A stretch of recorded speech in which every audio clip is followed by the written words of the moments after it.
آپ کی زندگی کو اسلامی تعلیمات کے ساتھ بہتر بنائیں، توبہ کریں، نماز قائم رکھیں، اخلاقیات پر عمل کریں، احسان کریں اور قرآن کی تلاوت کریں۔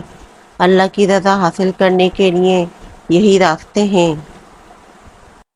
دعاؤں میں بہت طاقت ہوتی ہے، اور جب تم سچے دل سے اللہ سے مانگتے ہو تو وہ کبھی بھی تمہیں مایوس نہیں کرتا، کیونکہ تمہارا رب بہت باعزت ہے اور اس کو حیا آتی ہے تمہیں خالی ہاتھ واپس لوٹاتے ہوئے جب تم اس سے رحم مانگتے ہو۔ تمہارا مقدر تمہاری زندگی نہیں بناتا، تمہارا توکل تمہاری زندگی بناتا ہے۔ تمہارے پاس اب بھی دعا کا اختیار ہے، تمہاری کہانی ابھی ختم نہیں ہوئی۔ تمہیں دعاؤں کا توفیق ملنا ہی قبولیت کی سب سے بڑی دلیل ہے۔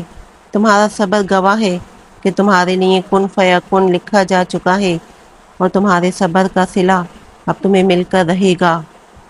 جانتے ہو اللہ تمہیں بے بسی کے مقام پر کیوں لایا ہے؟ تاکہ تم اللہ سے رجوع کرو اور یقین سے مانگو۔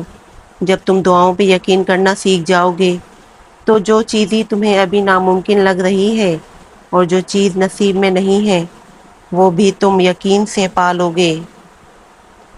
دعاؤں سے فوراً معجزے نہیں ہوتے، دعائیں آہستہ آہستہ تمہارے لیے اسباب بناتی ہیں اور پھر تمہیں اس مقام تک لے جاتی ہیں جہاں کسی کمی کی گنجائش ہی نہیں رہتی۔ تمہارے یقین کے سامنے تمہارا نصیب بھی گھٹنے ٹیک دیتا ہے اور اللہ کن فرما دیتا ہے، تمہیں من پسند سے ملوا لیتا ہے۔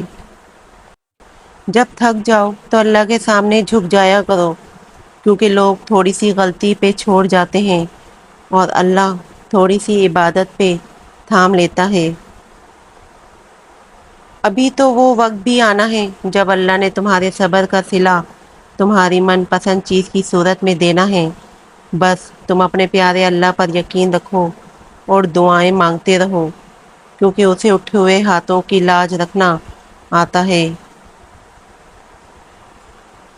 اے ہمارے پروردگار، ہمیں نماز پڑھنے والا بنا، ہمیں قرآن پڑھنے والا بنا، ہمیں درود پڑھنے والا بنا، ہمیں دین کو سمجھنے والا بنا، ہمیں محبت کرنے والا بنا، ہمیں توبہ کرنے والا بنا، ہمیں دعائیں کرنے والا بنا، ہمیں انصاف کرنے والا بنا، ہمیں معاف کرنے والا بنا۔ آمین۔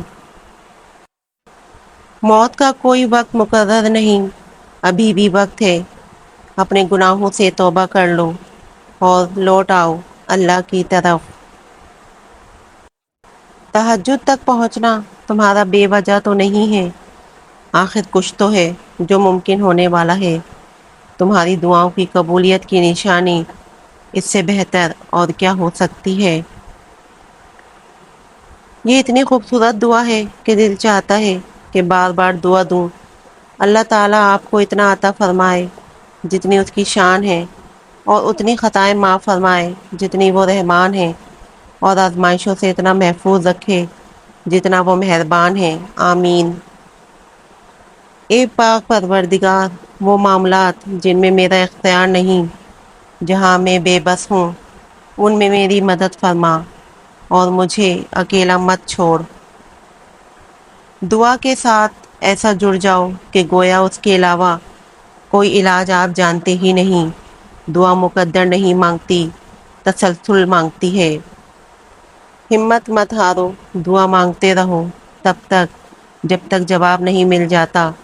جب وہ تمہیں صبر کی انتہا کو لے آیا ہے تو یقین رکھو کہ آزمائش اب ختم ہونے والی ہے، اور پھر ہر اس چیز سے نواز دیا جائے گا جس کے لیے تم راتوں کو اٹھ اٹھ کر جھولی پھیلاتے تھے۔ اگر قسمت کا ہی سب کچھ ہوتا تو اللہ کبھی دعا کا حق نہیں دیتا۔ دعاؤں سے فوراً معجزے نہیں ہو جاتے، دعائیں آہستہ آہستہ تمہارے لیے اسباب بناتی ہیں اور پھر تمہیں اس مقام تک لے کر جاتی ہیں جہاں معجزے ہونے ہوتے ہیں، جہاں تمہارے یقین کے سامنے تمہارا نصیب بھی گھٹنے ٹیک دیتا ہے اور اللہ کن فرما دیتا ہے۔ سب سے خوبصورت احساس یہ ہے کہ وہ دعا حقیقت بن جائے جو آپ اور اللہ کے درمیان راز تھی۔